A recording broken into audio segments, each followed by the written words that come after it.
What's up guys, Northpole here and welcome to another video. And in this video we'll be talking about the episode 7 of Farming Life in Another World. The name of the episode is A Hospitable Heart. As we end off the previous episode and start episode 7, we get to know that Hiraku became the mayor of the village. And the name of the village that had been decided on the last episode was the Great Tree Village. And after a brief introduction of what Hiraku has been up to in the last few days, we see one of the angels who is guarding the village coming up with the news that a messenger from the demonic kingdom have arrived. This was a really big news for Hiraku as he had not have any single visitor in that village, so it was a really big deal. After knowing someone came, the intro of the anime plays. We see a man named Basil come to the town from the demonic kingdom. And as soon as he comes to the village, he wants to speak with the person in charge of the village. And so Hiraku, thinking of his first duty, he steps up and Basil gives Hiraku a gift because he came to the village first time and he wanted to have friendly terms with the village. After handing in the gift, he mentions that he had brought a message from the demon lord. To this news, Hiraku thinks that they are here to discuss about the taxes because they have become a huge village, and Hiraku thought that it is time to pay the taxes because they are letting them stay there. And he states as his first job as the mayor, he would be willing to pay 10% of their harvest as tax. And he also states that they need to come and take their tax harvest every year before the winter starts. And Basil agrees upon the amount and the condition that Hiraku placed before him. And with the signature of Hiraku, the deal becomes final. After bidding Basil farewell, we see Tia telling that they agreed upon 10% is a bit too far, because usually the going rate is supposed to be 50 or 60%, so they paid really less, like very less, the 10% and 50 to 60%, like huge bump. But still, everyone is happy with the result that Hiraku was able to buy the protection from Demon Lord of such a cheap price of 10% of the total harvest that they produce. The head of the maid is also really proud of her master that he was able to do such a great feat. Back at the Demon King castle, they talk about the deal that they had just made with Hiraku. Here we learn that Lu is a great sage and Tia is the strongest of all angels, which if we just see the anime and them playing with Hiraku, it does not seem that way because they are pretty chill. But in their past, they have not been so good as they are now. They also think that the High Elves and the Inferno Wolves were a bit too dangerous too. And also the knights that guided them there was the trio of killer angels. And listening to Basil say the members of the village one by one, they can finally come to the understanding that how they were able to take down the Wyvern. Little did they know that none of them participated on taking down the Wyvern, and it was all Hiraku by himself took down the Wyvern. They all thinking that these all people worked together to take down the Wyvern, but it was only Hiraku who did it. If Basil had refused to take the offer of Hiraku, they would be treated as enemy force, and 10% of the total harvest was a bit too low if they also speak for themselves. And while returning, Hiraku also handed them a gift which is mentioned on the Demon Lord King's castle. It was apples, but the shape and color was a lot nicer according to them because they have never seen such apples in their entire life. They also ate the apples and came to a conclusion that the apples were really good. The scene shifts to a few days later, where they are approached by a dragon called Grime, who is the leader of all the dragons. they brought a really expensive gift according to Hiraku, and it also seemed like a violent kind of gift too. After receiving the gift, Hiraku thanks them for the wonderful gift that he has received from them and asks them the purpose of their visit.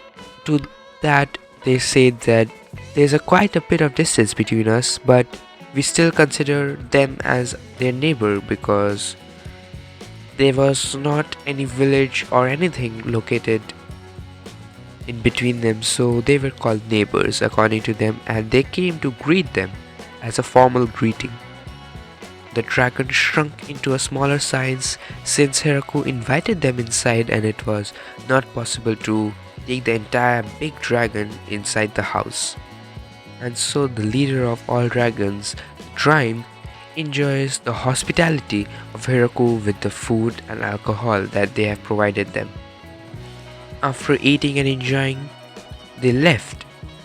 Hiraku also gave them a parting gift of apples, because apples in that world were not good and the apples Hiraku cultivated were a lot better than the apples of their world.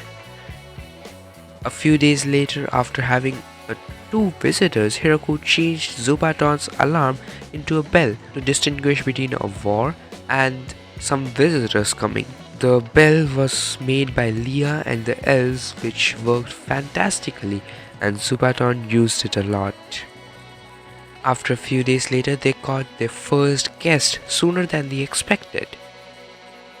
When they came to the village, they also provided some backup man at the back, and when Hiraku found out about those men, the people of the Great Tree Village got pretty suspicious about this activity.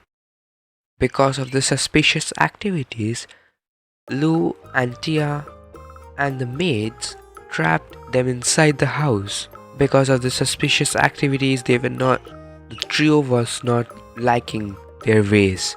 And after some negotiations, Hiraku managed to calm the trio down. And after Hiraku calmed the trio down, the guests were given some food which they had never seen before. They had wine that they had never tasted before. Out of curiosity, Hiraku asked what sort of place did they come from, to which Hiraku got a response that they came from a Howling Village and the place was mostly filled with beast persons. And after knowing a bit more about their village, Tia does a fantastic job of information gathering from the people while they are still drunk, to get to know a bit more about them, and while asking them why they were hiding in the first place, the response that they got were to, if something would happen to the people who are inside the village, they could run towards their home village to notify them that they have betrayed them. The next morning, they started discussing about the trade agreement, the main reason that they came to the village. And after discussing the trade items that they will be exchanging, and they began a trade relationship between Howling Village and the Great Tree Village. And after discussing about the trade terms, it came final time of them leaving. And when they are about to leave, they brought the topic of bringing gifts to the village, to which they responded that they didn't even know that people brought gifts when visiting, because their village had no customs like this. To which Hiraku says that bringing gifts is not actually mandatory, but it's a good gesture, and the thought behind of giving a gift was actually what mattered and not the gift itself. And it finally came to the day that they will be finally exchanging items. And to go to the Howling Village, it would normally take them 10 days to travel there, but Rhyme agreed to take everyone there in exchange for a bottle of wine. This was actually Rhyme's idea, and after the first visit, Rhyme decided to start coming regularly to hang out, and with each visit, he usually brought tons of gifts, so no one had any complaints about him. Upon reaching their village, they were a bit hesitant to take the items, but the free sample idea that Hiraku provided Tia made a huge crowd appear before them, and they all started to eat and enjoy the food that they have brought with them.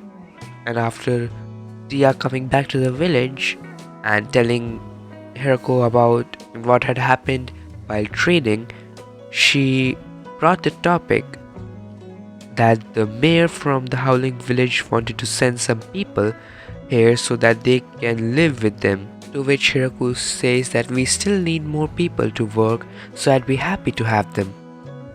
Upon hearing that all of them will be women, Hiraku told them if they were agreed to send some male members also, he would be ready to accept the 20 people that they were originally going to come. A few days later, the girls finally came to the village, and one of them greeted herself as Sena. The girl we see right here, Hiraku talking to, is actually Sena. She was the lead for the 20 females that came to the village. And after Hiraku asking what about the male members that Hiraku had asked them to bring, Hiraku was quite surprised by the young men that they have brought with them. They were all children, and Hiraku entrusting them with the future of the village because Hiraku was one of the only male members and everyone wanted to have babies to make their race go on, which they have not mentioned till now, but Hiraku was getting the idea. So he asked for more male members so that he can make their dream come true of bringing back their village population. So he asked and he entrusted the children with repopulating the village and entrusting the future of this village to them, which was quite a funny thing to entrust kids with, but here we have in this anime. And with that, we see the outro song play, and the episode 7 to In Farming Life in Another World ends. This synopsis has not been like others because a lot has happened in this episode. So if you want to know more about this episode, I would really insist you on watching the anime, which I'll link down below, the episode 7. And yeah, thank you guys for watching. Until next time, I'll see you around.